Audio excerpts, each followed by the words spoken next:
Hello, everyone. Inaccurate. Welcome to the third annual gathering of the Black History Month program.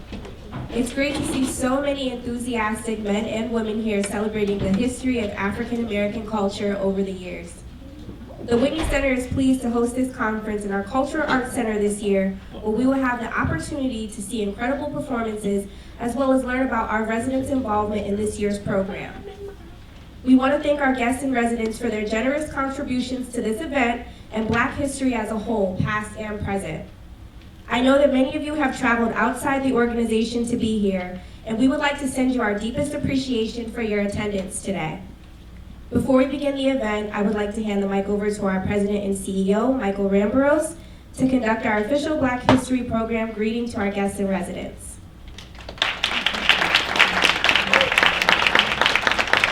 Awesome. Thanks, Chelsea.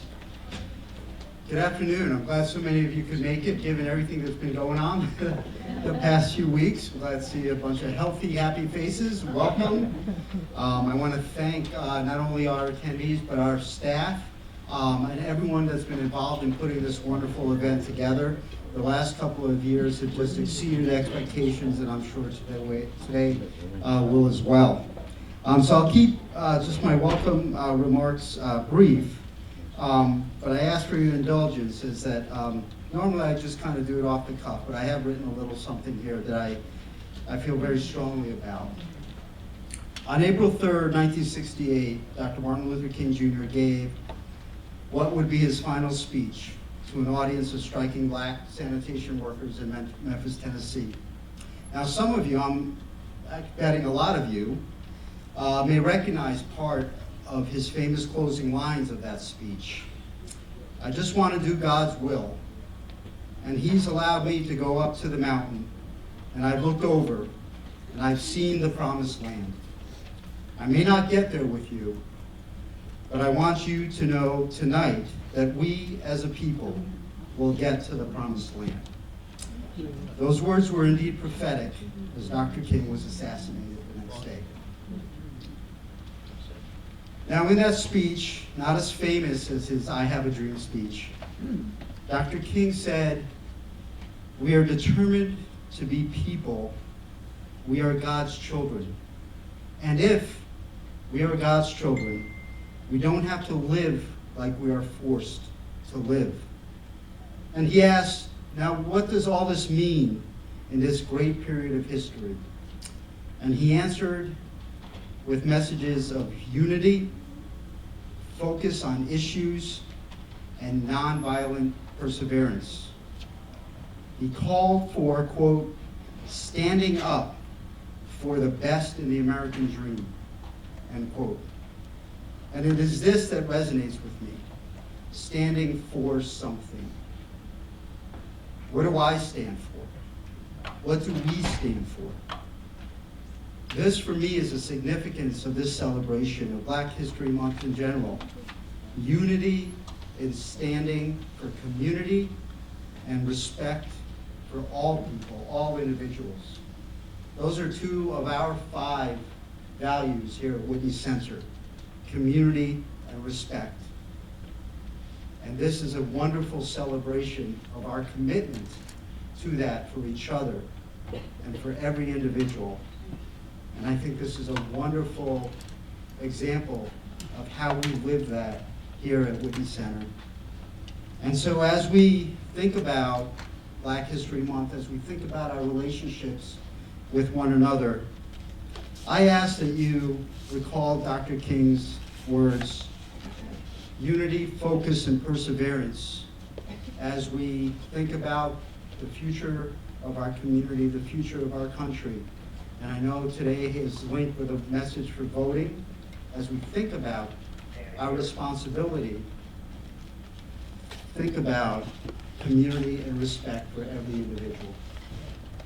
So, I thank you for your attendance again today. I'm really excited. The lineup looks wonderful. And thank you to our staff. This makes it such a privilege. It's things like these that just fill my heart and make it such a privilege to work for you and to help lead this community into the future. Thank you and welcome.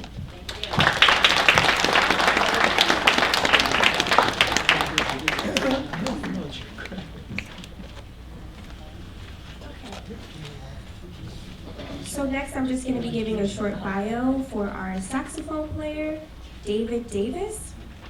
So David Davis is one of the most promising, young, talented, and gifted musicians today. David was born and raised in Connecticut. He's a Hart School of Music graduate with a degree in jazz studies and music management. For 5 years, he studied with and is a protege of the late world-renowned professor and jazz saxophonist Jackie McLean. Mr. Davis has performed at venues along with Mary J. Blige, Deborah Cox, LL Cool J, Brian McKnight, Keith Washington, Sean Diddy Combs, Kid Capri, Biz Marquis, John B. Key, and Karen Clark, to name a few. David has traveled and performed in Hong Kong, Beijing during the 2008 Olympics, and Shanghai, China at some of the most prestigious venues and hotels. David gives his audience what they came for, a great show. Mr. Davis has his own production and publishing company where he produces and writes music for hip-hop, R&B, gospel, jazz, and dance artists. With 8 CDs under his belt and many collaboration CDs, David has definitely gained his place in the music world as a player, songwriter, and producer. David is a loving husband and a dedicated father of 2 beautiful daughters, one of which he actually successfully delivered at home himself. In his spare time, he really enjoys writing about himself in the third person.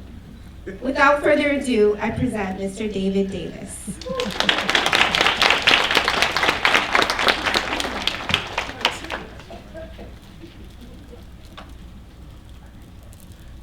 Thank you so much. I hate when they read that. I'm like, ah. So on my business card, I have doula on there. No, I'm just kidding. I don't. That was a mistake. They sent us home early, and I wasn't prepared, but we got through it. What's crazy about the first child, I said to my wife, let's do it ourselves. And I was studying, reading about it, and then she's like, nah, it's too risky. And I was like, everything's risky, you know? So, but we never did it. And then so the second child came, and it ended up happening, and I didn't realize until afterwards. I was like, we did it. Anyway. So with me today, how many of you guys were here last year? Cool, all right, great. So I was by myself. I brought some friends with me, and some great musicians. Some of y'all might be familiar with the keyboard player, because I know he's been here before on other occasions. But I want y'all to give a nice warm welcome for Wayne Brown on keys.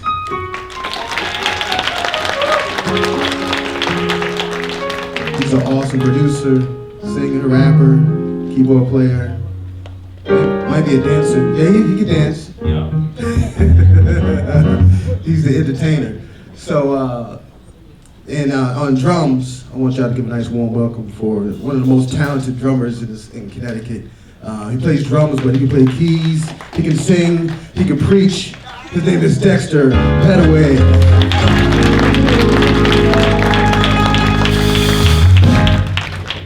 Yeah. All right, so we're gonna play a couple of songs and be out your way.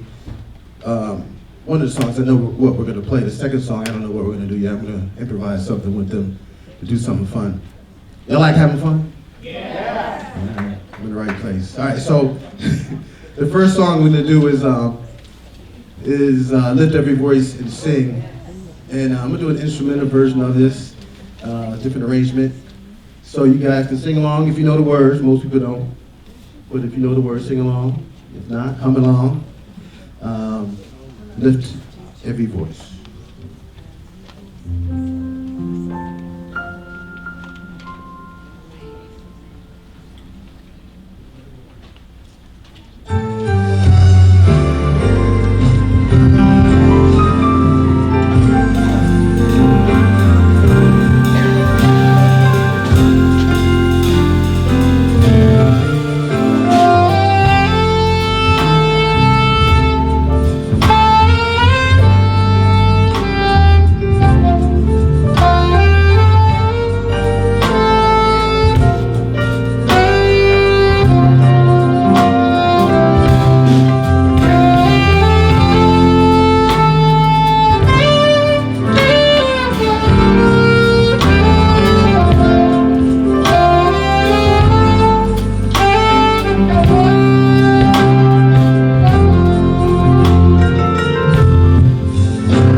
All right, so what I think I'm gonna do, an old spiritual, or another name for them is called field hollers. And the reason why they call them field hollers is that when our ancestors worked on the field, we would communicate through song with each other, so that the masters wouldn't know what we're talking about. We would communicate and figure things out. So I'm gonna do a song called "Wade in the Water." Y'all ever heard of "Wade in the Water"? Wade in the water, and what that is really weight in the water. And what that is it was we were communicating, letting everybody know that we wait in the water. It will call off the smell of the dogs. So we wait in the water until it's time for us to move. So wade in the water. So I'm gonna do a version of this. They have no idea how I'm gonna do it. we're gonna freestyle this one. We're gonna figure this one out. Something different. One thing about jazz music is that a great element of jazz music is improvisation. Improvisation is something where you're playing things where you didn't plan to play. You're just on the spot. So that's what we're gonna do today. Y'all don't mind, do you? All right, we'll be quick. We'll be quick. All right, so let me take care of it. So, wade in the water. Let's do the beat like this.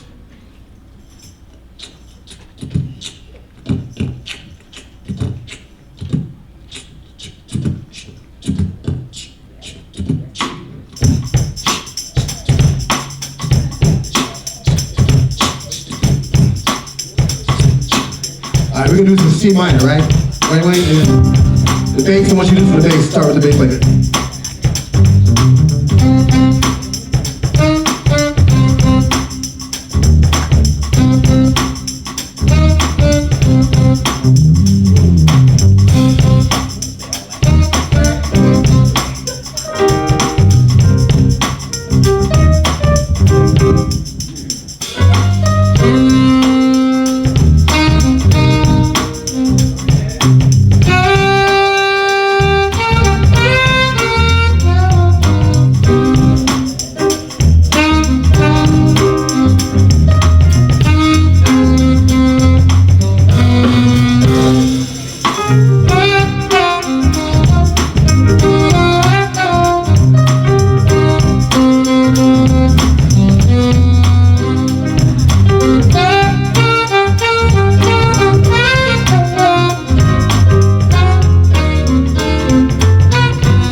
Thank you guys so much and enjoy the rest of the evening, the afternoon.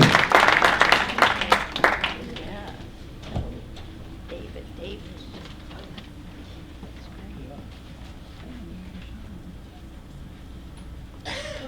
Okay, thank you so much, everyone. Give it up one more time for Mr. Davis.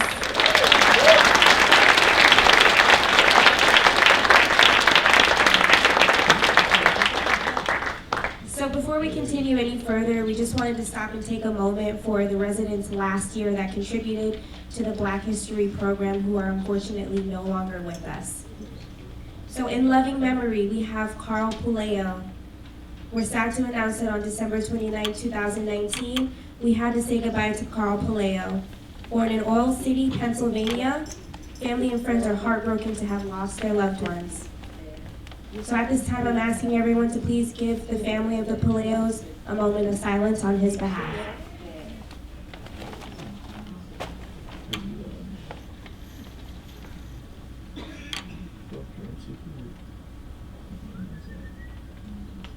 Thank you. Next, we have Mrs. Barbara Stanley. It's always difficult saying goodbye to someone we love and cherish. Family and friends must say goodbye to their beloved Barbara A. Stanley, born in Boston, Massachusetts, who passed away on May 10, 2019.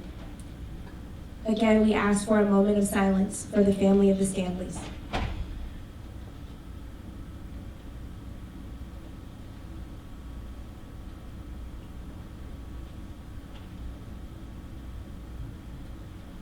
Thank you.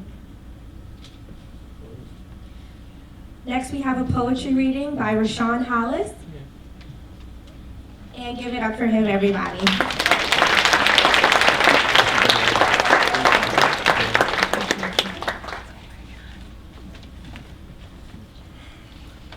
From the darkest depth comes the spark of light. Keep your heart in check. You gonna be all right. How y'all doing today? All right, my name is Roach Fat the Nostalgist, or Rashawn, as many of you know me as. And I'm a poet, and I have a poem right here to recite. It's called White Voice. When applying for most jobs or conducting business with people in a professional arena, some people usually shift their vocal tone to allow a more nasal easing tone to be produced. This technique is typically done by many people of all types, but an immense majority of people who are melanated see this as an adequate way of being accepted and taken into consideration when it comes to any form of recruitment or being associated with. This process, in private, is shamelessly called using the white voice. Oh, the white voice. Although this term is commonly used as a joke, there are serious connotations to this approach. As African descendants, we are not accepted to this society as much as the descendants of colonizers. Thankfully, being lower on the totem pole did not deter many of our trailblazers from igniting inspiration to make the bottom wiser. Realizing the perilous plight of our people, we have had plenty of pioneers in place to perpetuate paramount positions of power.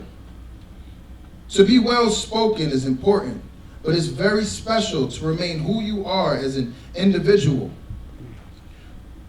Using proper English is the standard in this country. No matter how I chop up my slanguage after my workday is over and I'm hanging with my homeboys, it's just a ritual. To take a name out of a cap, Benjamin Banneker wore a wide array of hats. He also invented the almanac. In due time, the seeds he planted harvested many crops. By the way, he owned a farm and invented the clock. He was also a mathematician, astronomer, author, and a land surveyor.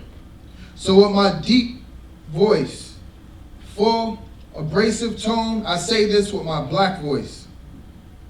I will be honored to join your workplace. I just hope that you are as comfortable with that choice. From the darkest depth comes the spark of light. Keep your heart in check. You gonna be all right. Thank you.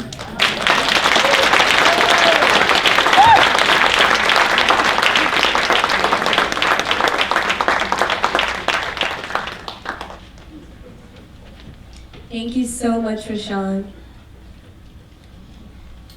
So next we're gonna have a piano selection by Marvin Campbell.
so much, Marvin. That was incredible.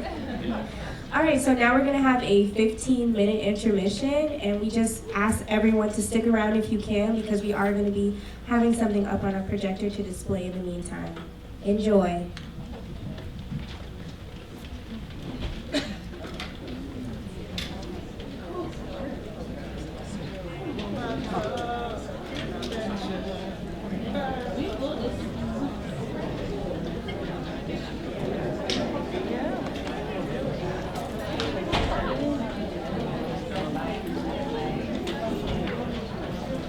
Selma, this little town on the banks of the Alabama River, made it possible for all of our citizens to become participants in the democratic process. Today, Selma, that little town along the Alabama River, casts a long shadow over the history of voting rights in America. When Alabama state troopers brutalized a peaceful protest there in March 1965, the United States Congress reacted with urgency. Over the previous decade, the civil rights movement scored key victories through legal, legislative, and direct actions. But despite that steady progress, movement leaders, as well as many in Congress, recognize that hundreds of thousands of African Americans were still denied that most basic American right, the vote. The movement had to empower black people to change their own lives, and the way to do that, the only way to do that, was to give them the same vote that others had used throughout American history to change their lives. The whole history of voting, of course, was one of the things that led to the enactment of civil rights legislation. Blacks were routinely denied the right to register, let alone vote. They were threatened if they came to register. Some were hung. Others were injured. Churches were burned. Homes were blown up. The whole history of the right of the black population to vote had gone on for years with very little success. Dallas County in south central Alabama fit the pattern of voter exclusion and intimidation. In the early 1960s, the voting age population of Dallas County was 30,000, more than half of whom were African American. However, only a few hundred black residents had successfully registered to vote.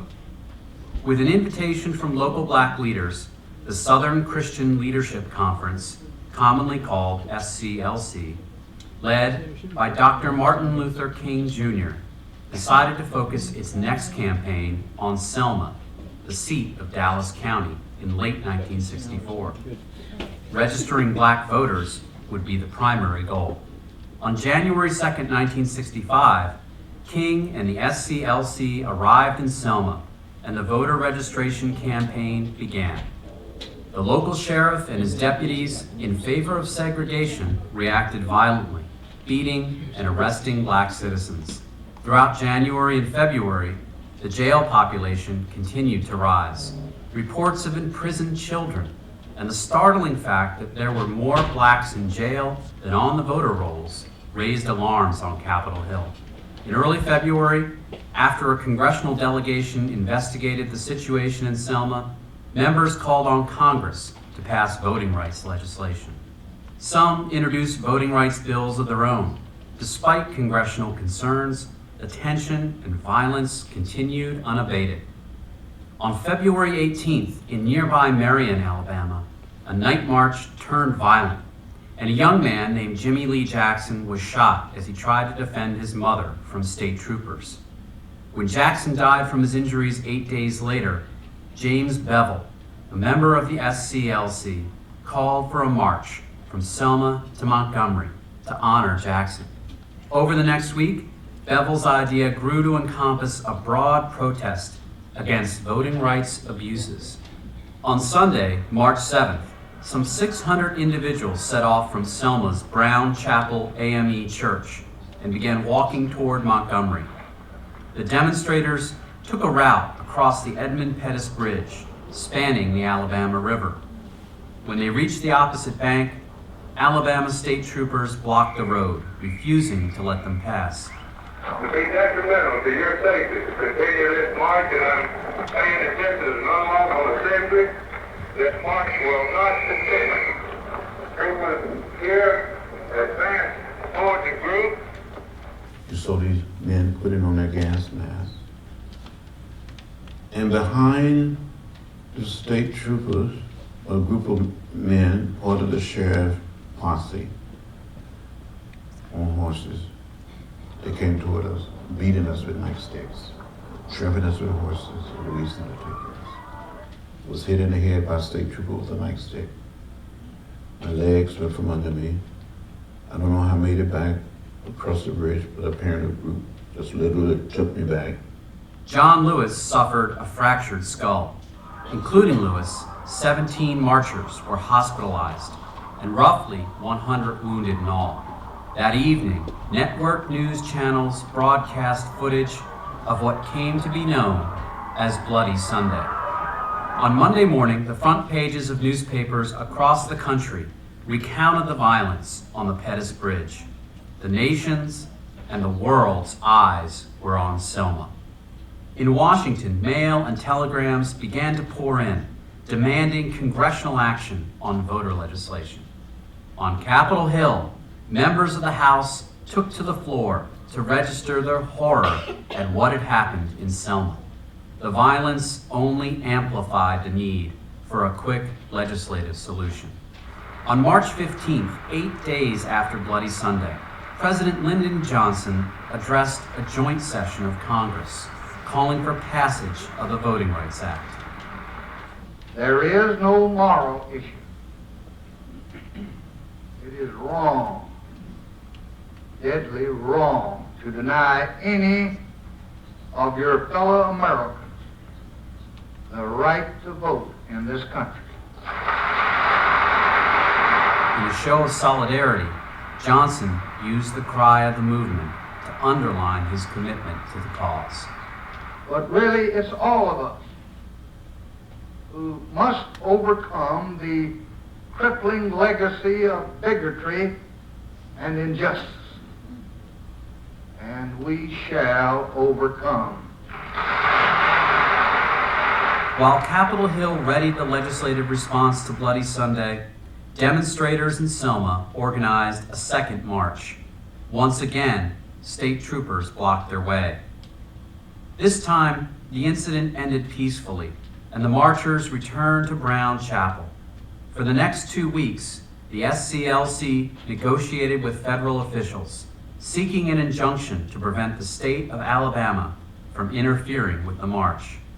After a federal judge ruled in favor of the SCLC, the 54-mile march to Montgomery began on March 21st. As the marchers neared the state capitol 4 days later, their ranks had ballooned to 35,000 people. Later that day, King addressed the crowd.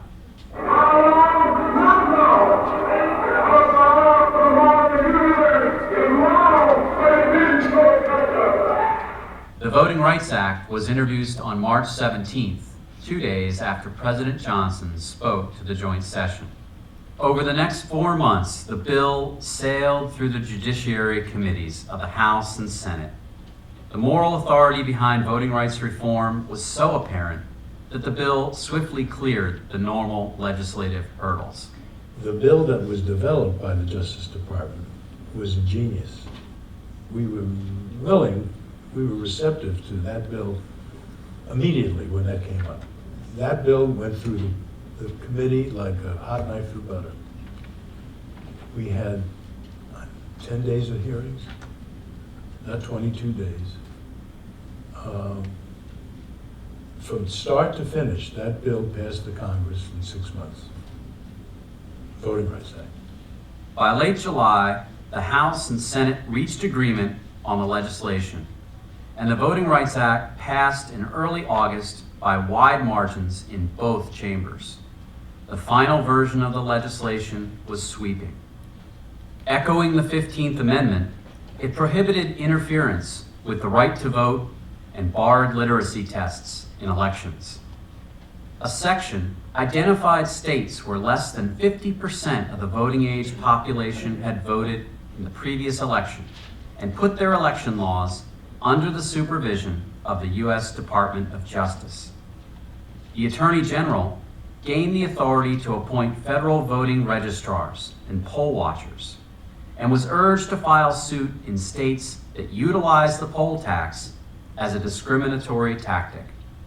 The 1965 Voting Rights Act, which passed with broad bipartisan support, stands out as one of the signal pieces of legislation in the 20th century. The Voting Rights Act, a turning point in my life. I felt privileged to be able to cast a vote affirmative for it. It was the proudest vote I ever cast, and I've often cited that as the preeminent step forward for human rights in the history of our country. Because that was voting, which is probably as basic a right as an American has. It resulted in us having serious steps taken towards abating these problems.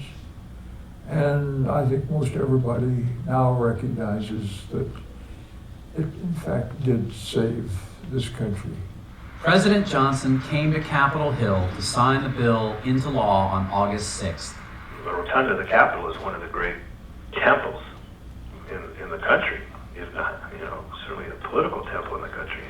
Frescoes on the ceilings and the statues and everything, and it's a great hollow sound in there. And I don't ever remember anything like I don't know if there's been a ceremony like that before or since. It was awe-inspiring. Standing in the Capitol Rotunda, flanked by two statues of Abraham Lincoln, President Johnson congratulated Congress for passing the landmark legislation. Johnson then went into the President's room, where he signed the bill into law. There, he handed a pen to John Lewis. Congress continues to mark the passage of the Voting Rights Act and the legacy of the Civil Rights Movement with the Congressional Civil Rights Pilgrimage. Since 1998, Representative John Lewis and the Faith and Politics Institute have taken members to cities and sites important to the civil rights movement.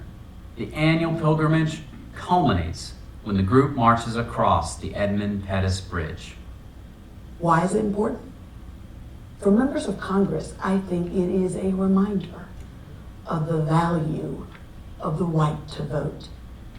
We who are representative of our districts, representative of this democracy, you can't help but feel the importance of what happened in Selma to this great country and the right to vote, how pivotal that is, a basic right that is the cornerstone of our democracy. Selma is a place where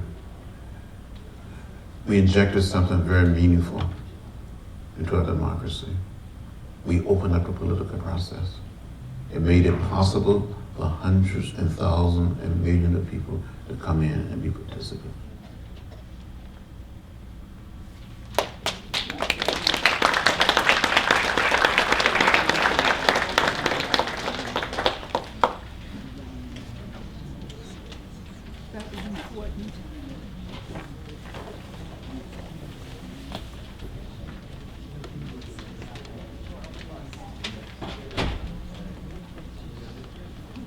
Excuse me. I'd like to say something about this film, please. It'll take a minute. Sure. Okay, I'll come to you. just- I'll come to you. Okay, this will just take a minute. I think we need to thank the organizers of the program for showing this video clip. It was extremely significant to see because we saw government in action where no one department of the U.S. government was supreme. It was the executive plus the Congress. and it upheld. And we're voting in the primaries this week. We have elections in November. Don't ever forget what we used to be with a government of 3 separate departments to run our government, and not the unitary rule of an executive.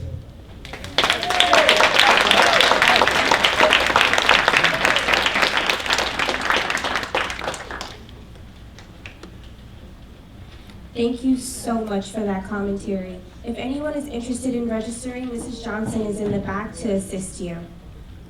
And thank you so much for that incredible intermission video. So next we have our 2 honorary residents that we are going to be speaking on. And the first we have Sergeant Stephen Wilson.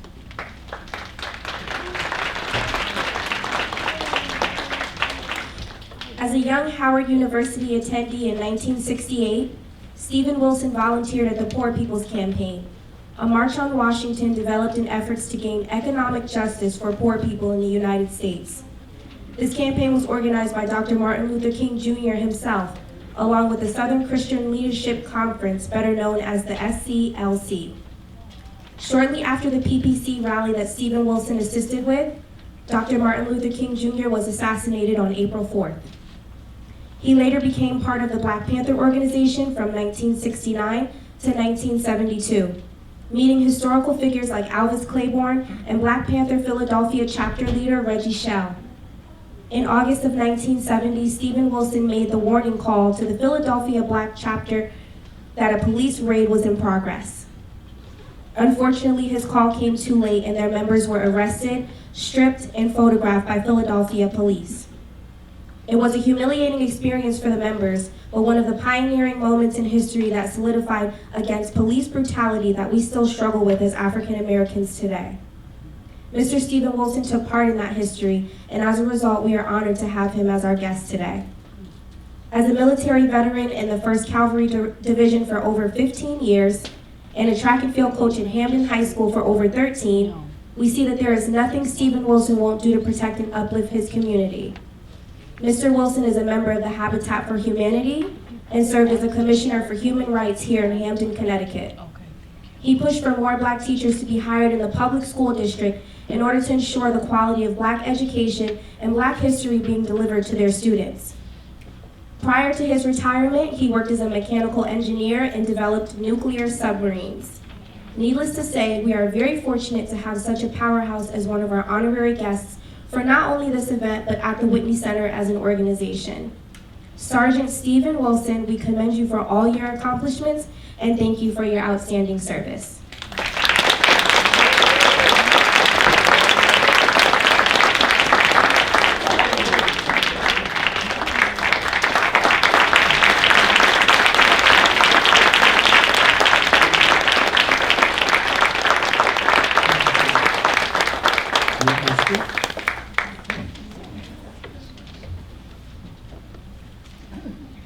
Good evening, everyone.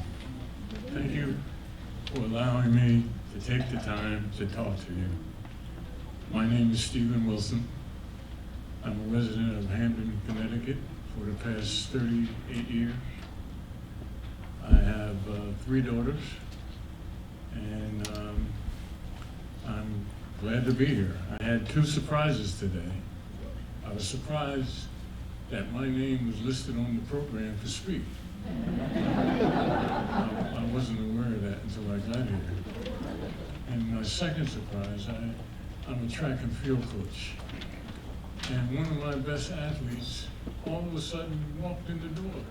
I hadn't seen her in a year or so, and she came all the way from Florida.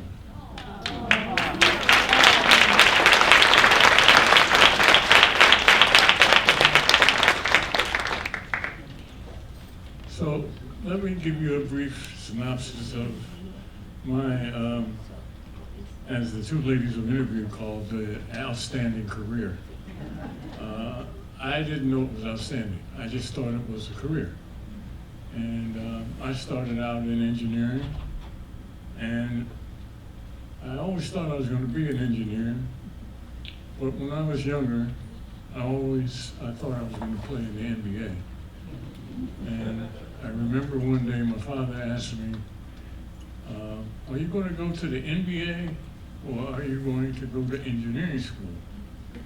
And I said, well, I guess I'll go to engineering school. He said, well, you can't go to the NBA, you don't have a left hand. So that was it for the NBA. So I went to Howard University. My wife went to Howard University. My youngest daughter went to Howard University. My oldest daughter went to Yale and Columbia. And my middle daughter went to Hampton. So, trifecta. But anyway, so I got to Howard, and I remember one day I got a call from a young lady. She said, Steve, you got to come with me down to the Green. Dr. King is coming. He started a poor people's campaign. And the campaign consisted of a lot of little pup tents along the mall. And it was in the middle of mud and dirt.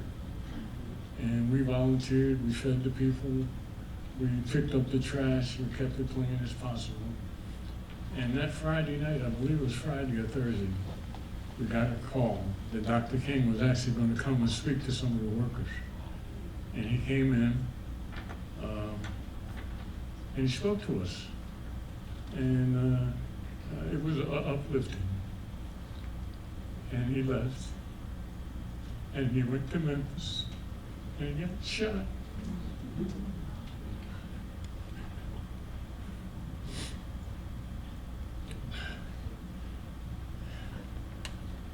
Well, being an Army veteran, that's when I picked up my gun. And I went to Philadelphia, which is my home, and I joined the Black Panther Party. I did that through the assistance of Eldridge Cleaver. He recommended that I do that. And that was very interesting because we had a police chief there by the name of Frank Rizzo. And we spent 3 years fighting Frank Rizzo and the racism of the Philadelphia Police Department. So now I'm here. I'm a grandfather of 4. And this is where I'll be for a while. Thank you.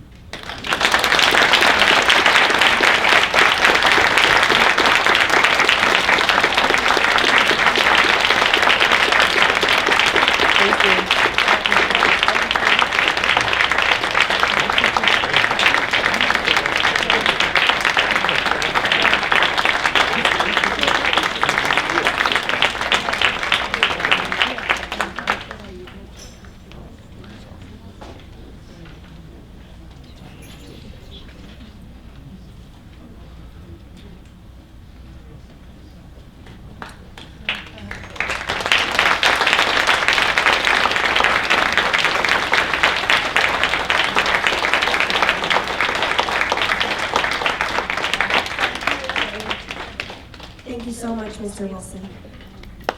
Next, we're going to be honoring Dr. Philip Askenase.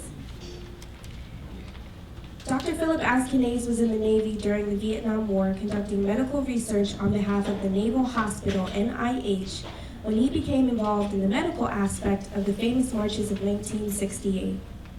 He served as a medical chief in the Medical Committee for Human Rights, a support group for civil workers fighting against social injustice. He was assigned to take care of those in medical need who were attending the Poor People's Campaign. He tended to people coming from all over the country, those especially in need of medical attention due to the conditions of the tent-like city that comprised the PPC rally. By volunteering his medical services, he voyaged into dangerous territory.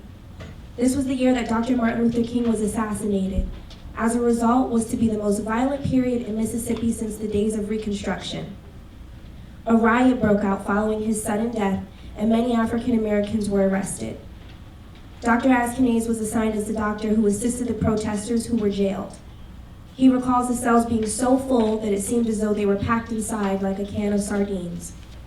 With barely any space for them to move and nowhere for them to sit, Philip Askanase took on the daunting task for providing medical care to those who had asthma, diabetes, and other medical conditions that required daily treatment.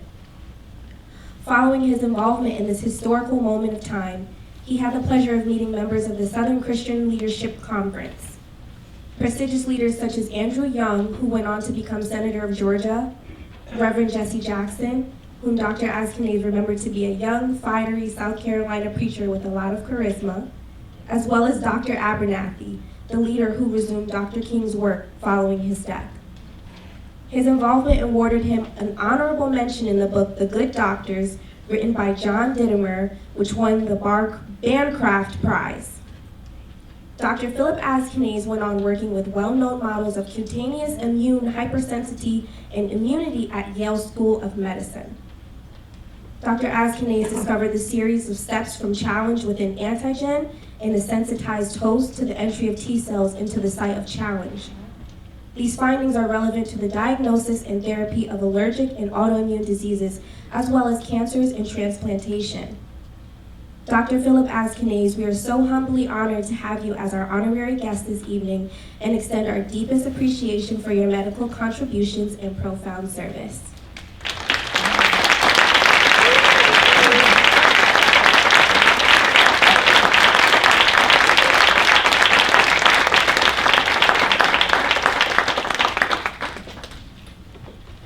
Next, we're going to be presenting Dr. Tiffany Renee Jackson.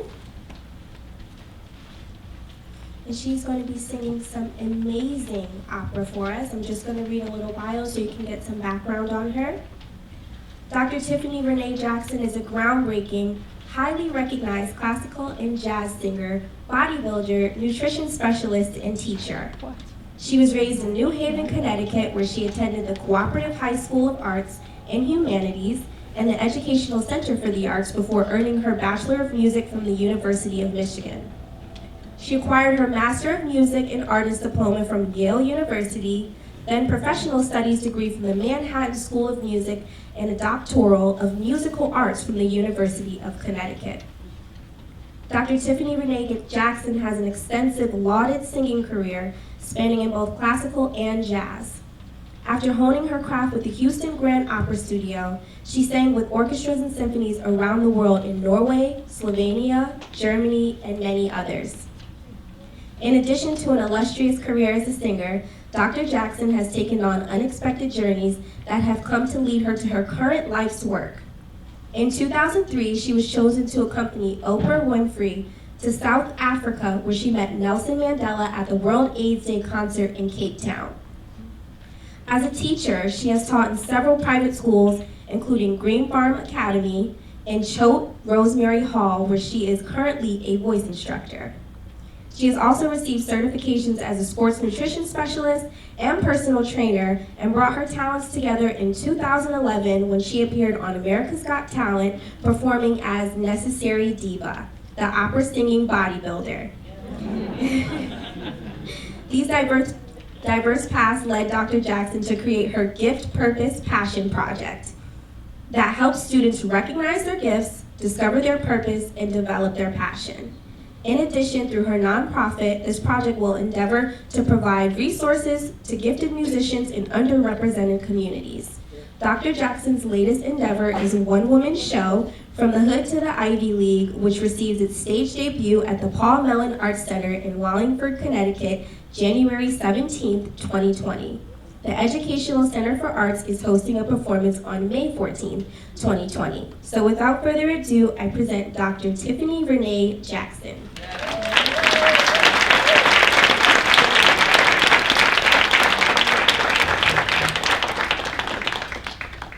I'm going to sing 3 selections for you. First, I'm going to sing Lift Every Voice and Sing. You guys heard an instrumental version, but I'm going to give you a vocal version.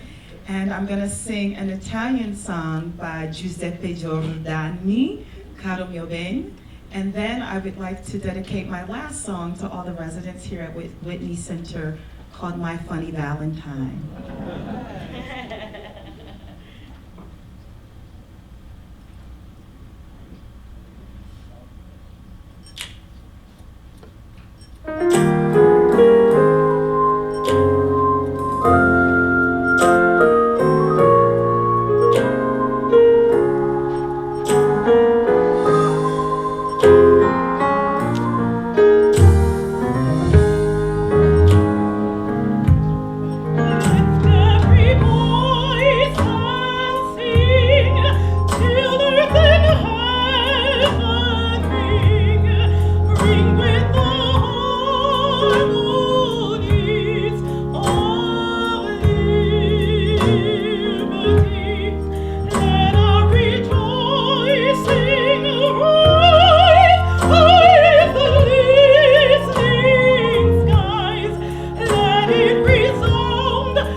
My Funny Valentine, dedicated to all of you.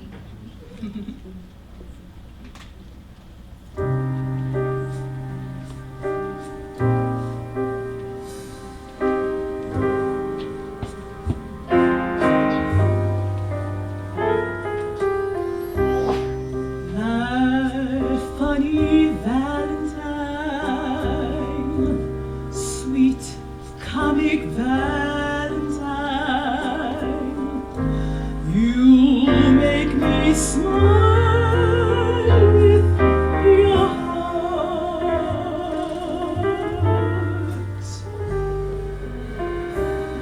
Your looks are laughable,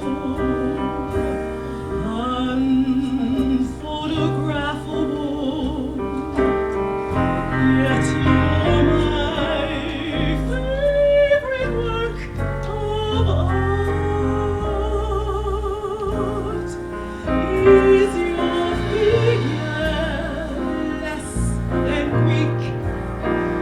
Is your mouth a little weak? When you open it to speak, are you smart?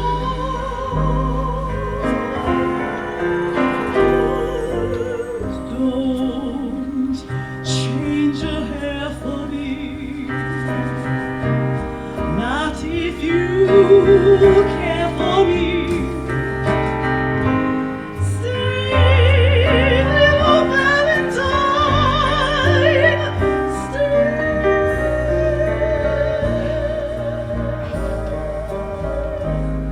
Each day is Valentine's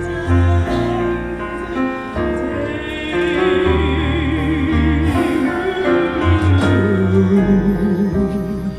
My funny Valentine, sweet comic Valentine, you make me smile with my heart. Your looks are laughable, unphotographable, yet you are my favorite work of art.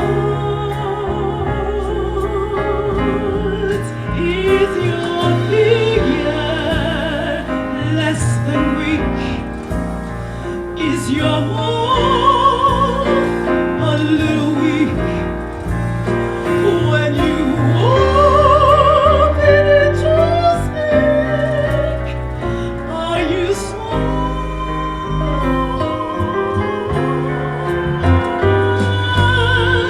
Don't change your hair for me, not if you care for me. Stay, little Valentine, stay.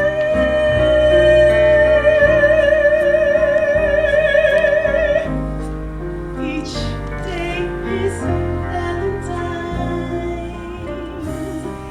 Each day is Valentine's. Each day is Valentine's Day.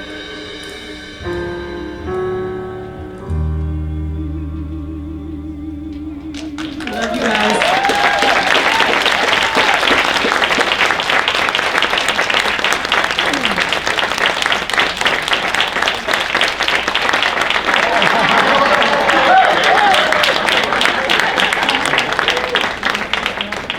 Howard Georgia women.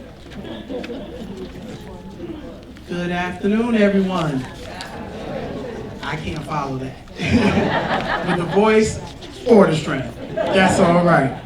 How's everyone doing this afternoon?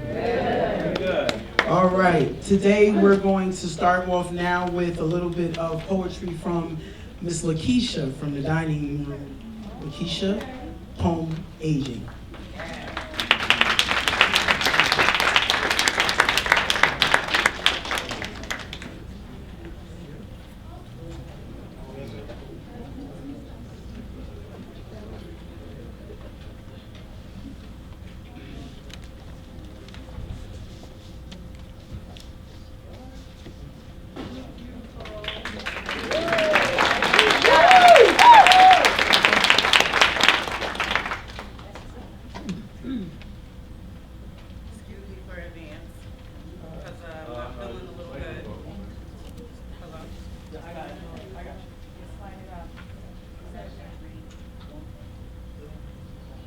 Hello? What I said was excuse me in advance because I'm not feeling well. So I thought it was a little. I want to put it too close to the Askinese. You feel fine, just a little nervous. You'll be all right. Stop playing now. Stop playing. Okay. When you see me sitting quietly, like a sack left on the shelf, don't think I need your chatter. I'm just listening to myself. Hold, stop, don't pity me. Hold, stop, your sympathy. Understanding if you got it, otherwise I can do without it. When my bones are stiff and aching, my feet won't climb the stairs, I will only ask one favor. Don't bring me no rocking chair. When you see me walking, stumbling, don't study and get it wrong, because tired don't mean lazy, and every goodbye ain't gone. I'm the same person I was back then.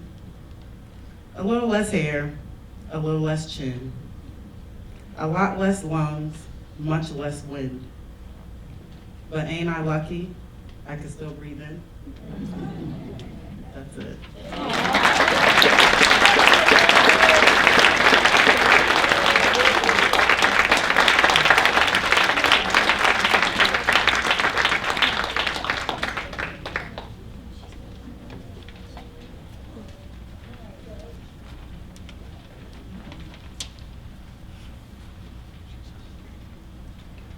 Okay, while we are moving a couple of wires, I'm going to introduce Mr. Earl Ali Randall, who is a dance instructor in the New Haven Public School Systems, as well as ESA Academy in New Haven, Connecticut.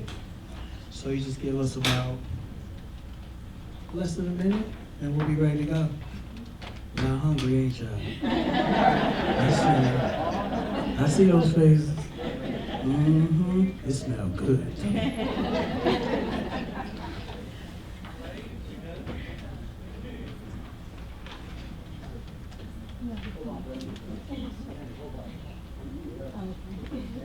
Oh, no problems during your votes.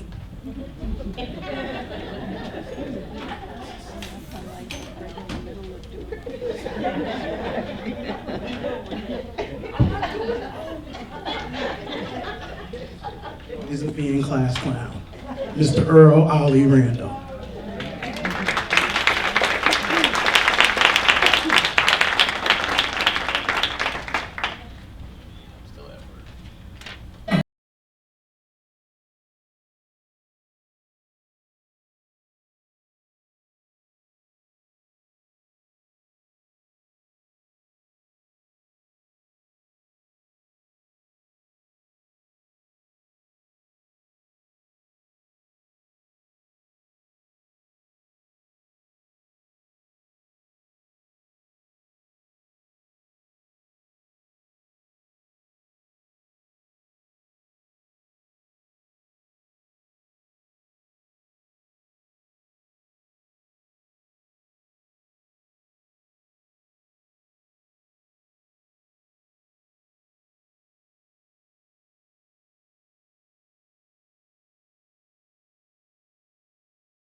Yes, Mr. Rando. Don't forget he is a instructor at ESA Academy, which is a dance studio that my sister happens to own, who happens to work in the health center. Okay? All right, so what's coming up next is kind of crazy because I don't know what's going on, so I'm going to support the process anyway. But it's being presented by my surrogate mother, so I'm going to watch her real close. Miss Cassandra Lang, could you come here, please?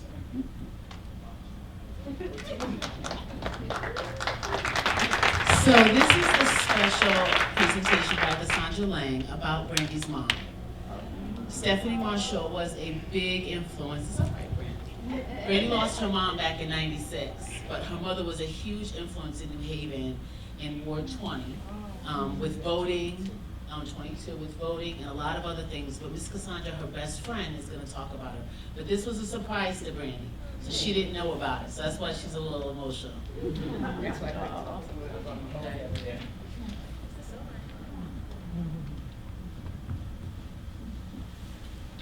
Good afternoon, everyone. Stephanie Marshall was truly a champion in the Dixwell community.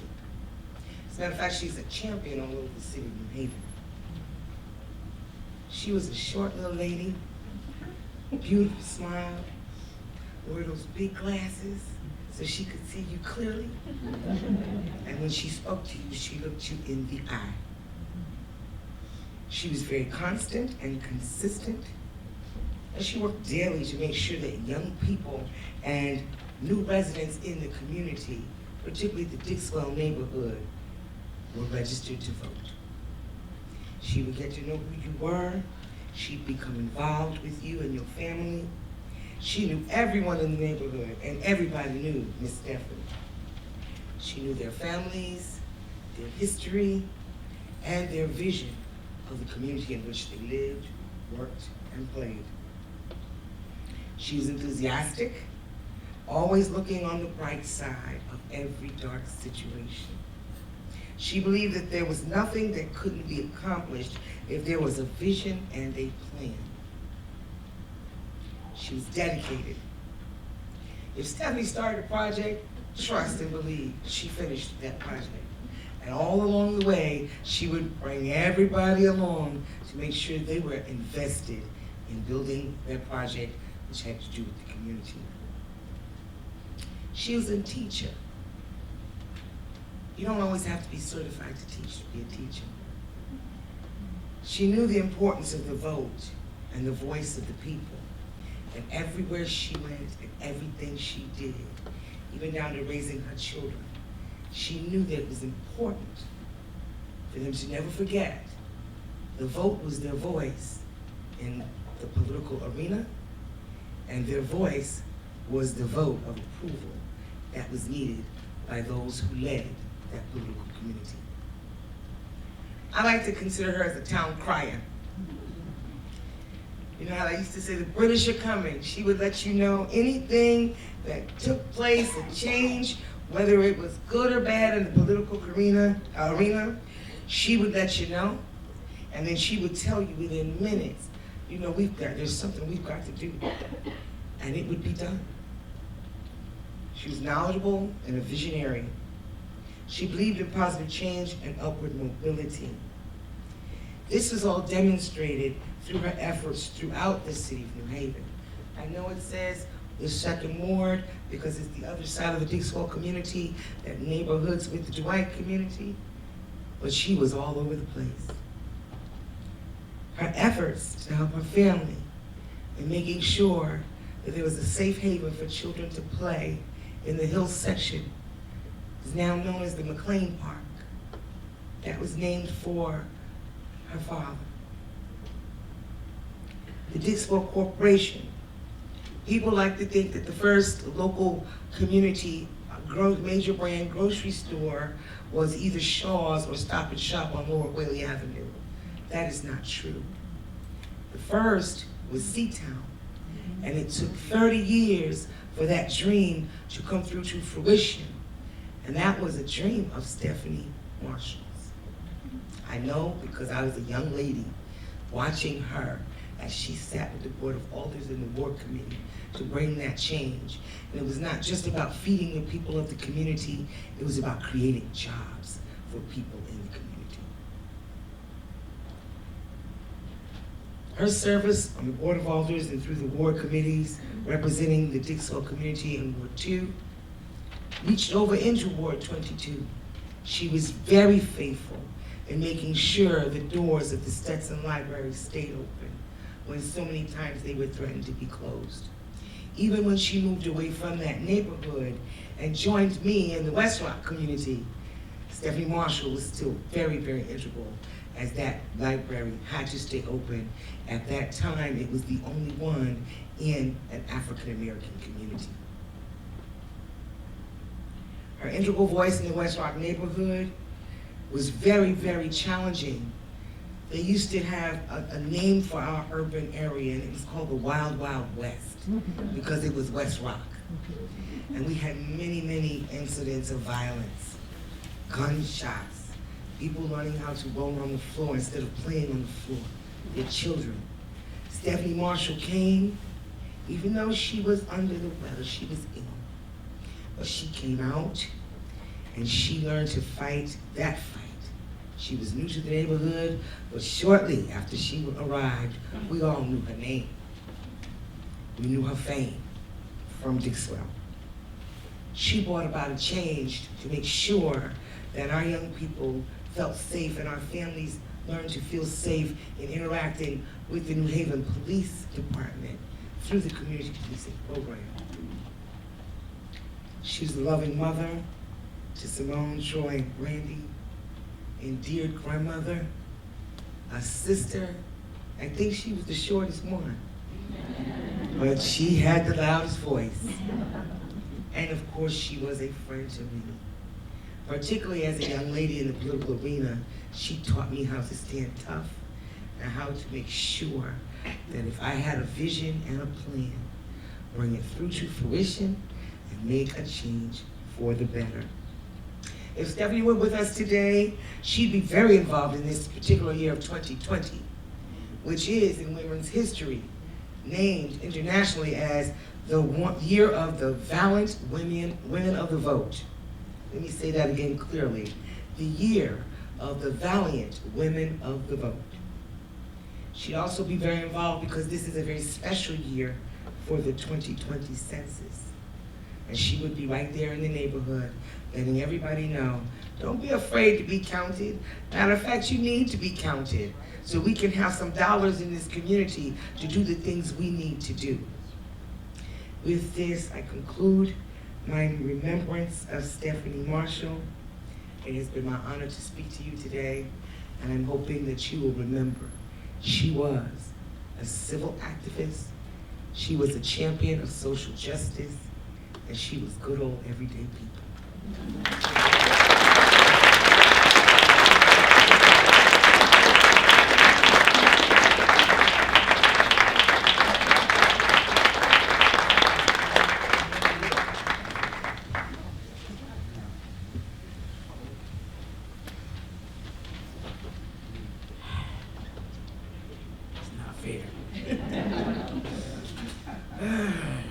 Now everybody gets to see me weak at work.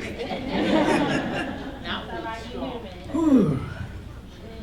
Well, now you know where I come from. Now you know my stock.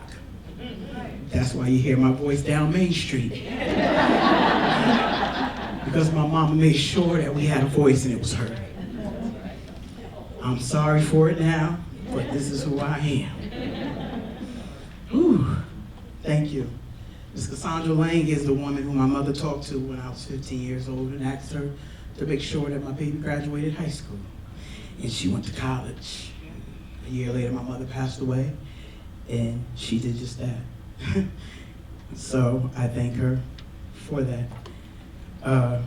My sister, that's why I get my family in here, because that's the way I was raised. You ask me why I say the names and know the names, because I was raised in a family-oriented value system.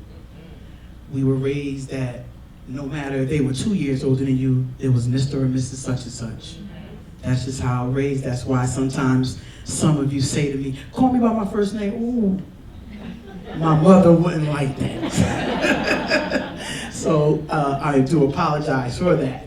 My sister and I and my brother, we were raised to know that people have a voice and we need to do something about it. I was raised to be in a multicultural world, even though I was in a predominantly black system. My mother made sure that I knew a Jewish kid. My mother made sure that I knew a Catholic. My mother made sure I knew someone who was white. Because the world is just not black and it's just not white. So, we're gonna move on.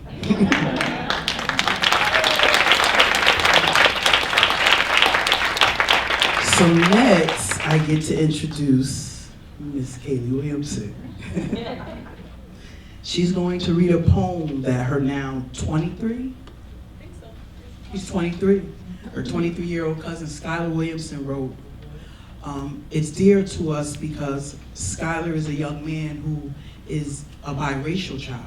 So he knows how this works in this world that we living in. So when a 7-year-old voice says these words, well, he was 14 when he wrote it? Thanks, Al. His mother's here too. He's in Brooklyn, Queens. Yep, and he's making it happen. He graduated from college and he's doing his thing over there. So what you're about to hear is his 14-year-old words as a young man in school. It is called What If?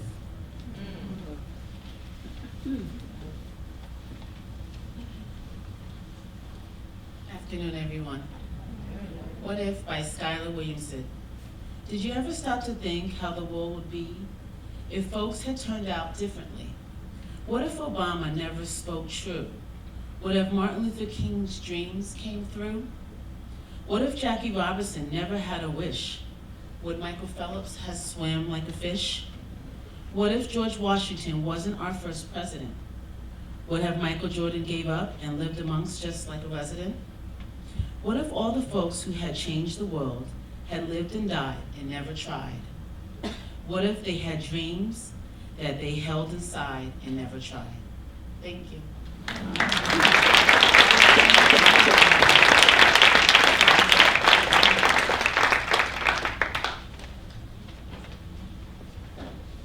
They always say out of mouths of babes, they speak such serious words. So I'm gonna go ahead and read you something out of Langston Hughes' Let America Be America Again. Because I think right now, that's what every person in this room wanted to do. Be America again.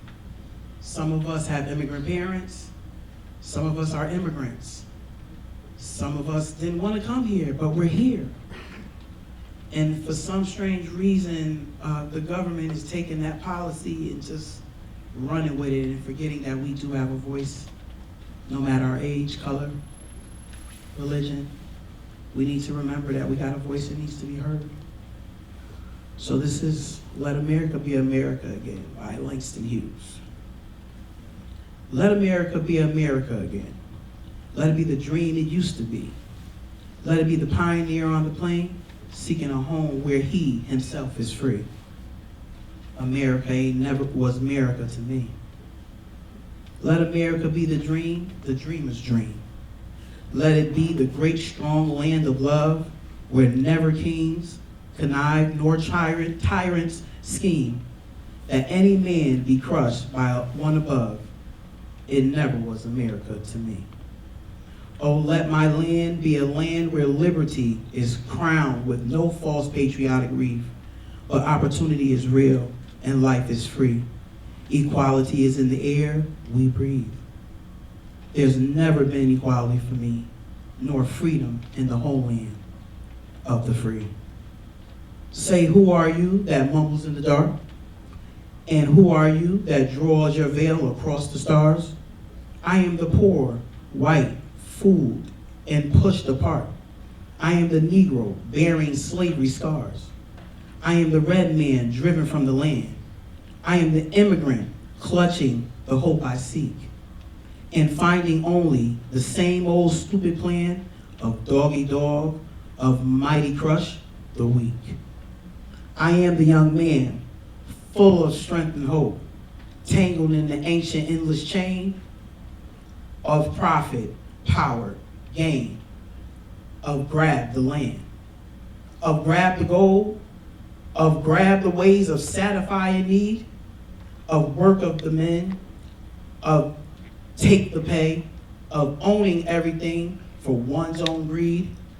I am the farmer, bondsman to the soil. I am the worker sold to the machine. I am the Negro servant to you all. I am the people, humble, hungry, mean. Hungry yet today despite the dream. Beaten yet today. Oh pioneers, I am the man who never got ahead. The poorest worker bartered through the years. Yes, I am the one who dreamed our basic dream. In the old world, while still a serf of kings. Who dreamt a dream so strong, so brave, so true, that even yet its mighty daring sings. In every brick and stone, in every furrowed turn, that's made America the land it has become. Oh, I am the man who sailed those early seas in search of what I meant to be my home. For I am the one who left dark Ireland's shores, and Poland's plain, and England's grassy lea, and torn from black Africa's strands, I came to build a homeland for the free. The free? Who said the free? Not me. Surely not me. The millions on relief today. The millions shot down when we strike. The millions who have nothing for our pay. For all the dreams we dream and all the songs we've sung, all the hopes we've held and all the flags we've hung. The millions who have nothing for our pay, except the dream that almost dead today. Oh, let America be America again, the land that never has been yet, and yet must be the land where every man is free. The land that's mine, the poor man's, Indians, Negroes, me. Who made America? Whose sweat and blood, whose faith and pain, whose hands at the fouchery, whose plow in the rain, must bring back our mighty dream again. Sure, call me an ugly name you choose. The steel of freedom does not stain. From those who live like leeches on the people's lives, we must take back our land again. America. Oh yes, I say it plain. America never was America to me. And yet I swear this oath, America will be.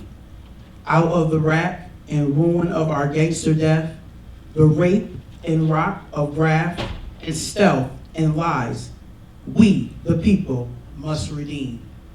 The land, the mines, the plants, the rivers, the mountains, and the endless plain. All, the strength of these great green slates, and make America great again.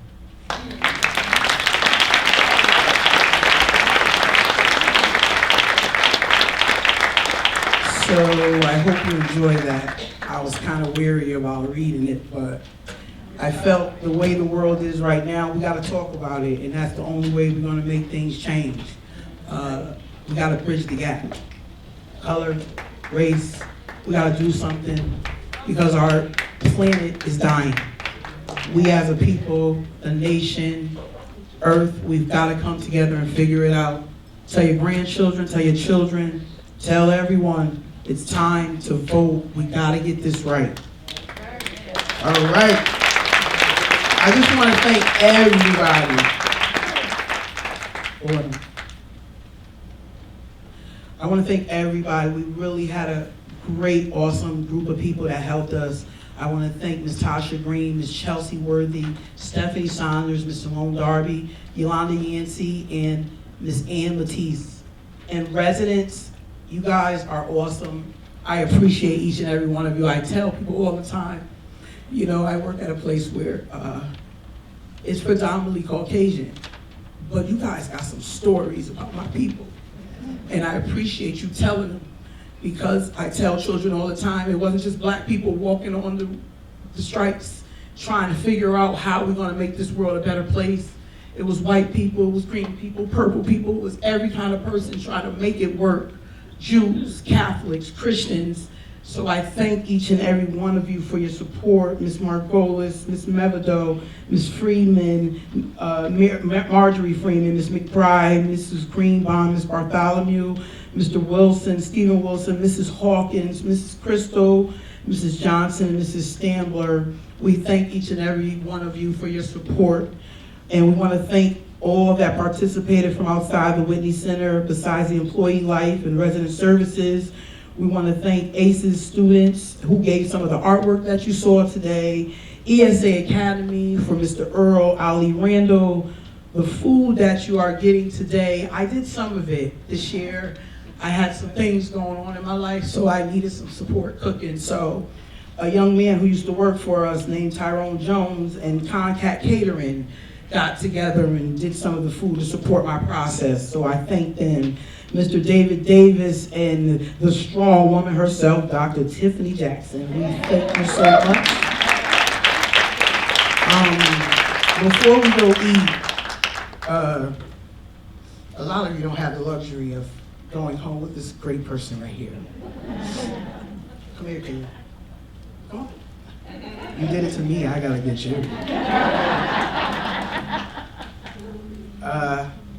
This is an awesome woman here.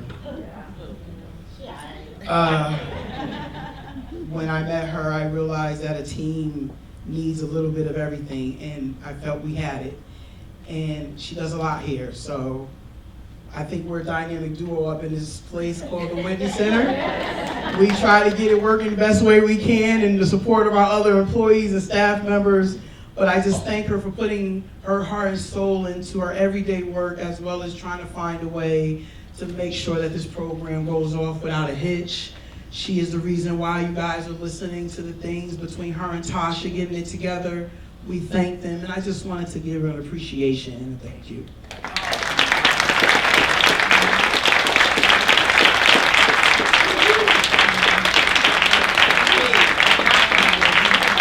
It's not just me, it's a group of people, but I do want to say something. I want to thank Mike, and I want to thank the residents.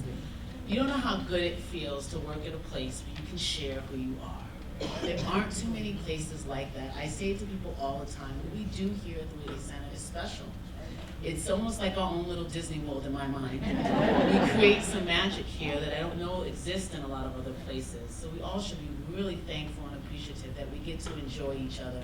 Residents living here, staff working here, and to be able to have an event like this for the third year. I can tell you, I worked in corporate America a long time, was never able to do something like this. So I just want to say thank you for allowing us to be able to do this. Please. Thank you. We thank each and every one of you. We really do. So, this is everybody's best part. It's time to go eat. So I hope that each and every one of you enjoy it. This year I try to change up, and each year I try to bring in food that are from the era in which the National Black History Month program does. And this year it was on voting and the Voters' Rights Act. So we got some fried catfish, we got some macaroni and cheese, and some icebox cake, and I try to do my research to make sure I take care of your needs. Please go vote. Please visit Ms. Johnson at the back table, her and Ms. Bandieri. Please. And please look at the table across from the food. We have some free pamphlets. We need you to make sure people understand how serious it is this year, because the power of the people is a must. So please enjoy your food. I hope you enjoy it because it was made with love, as we love you all. Have a good evening.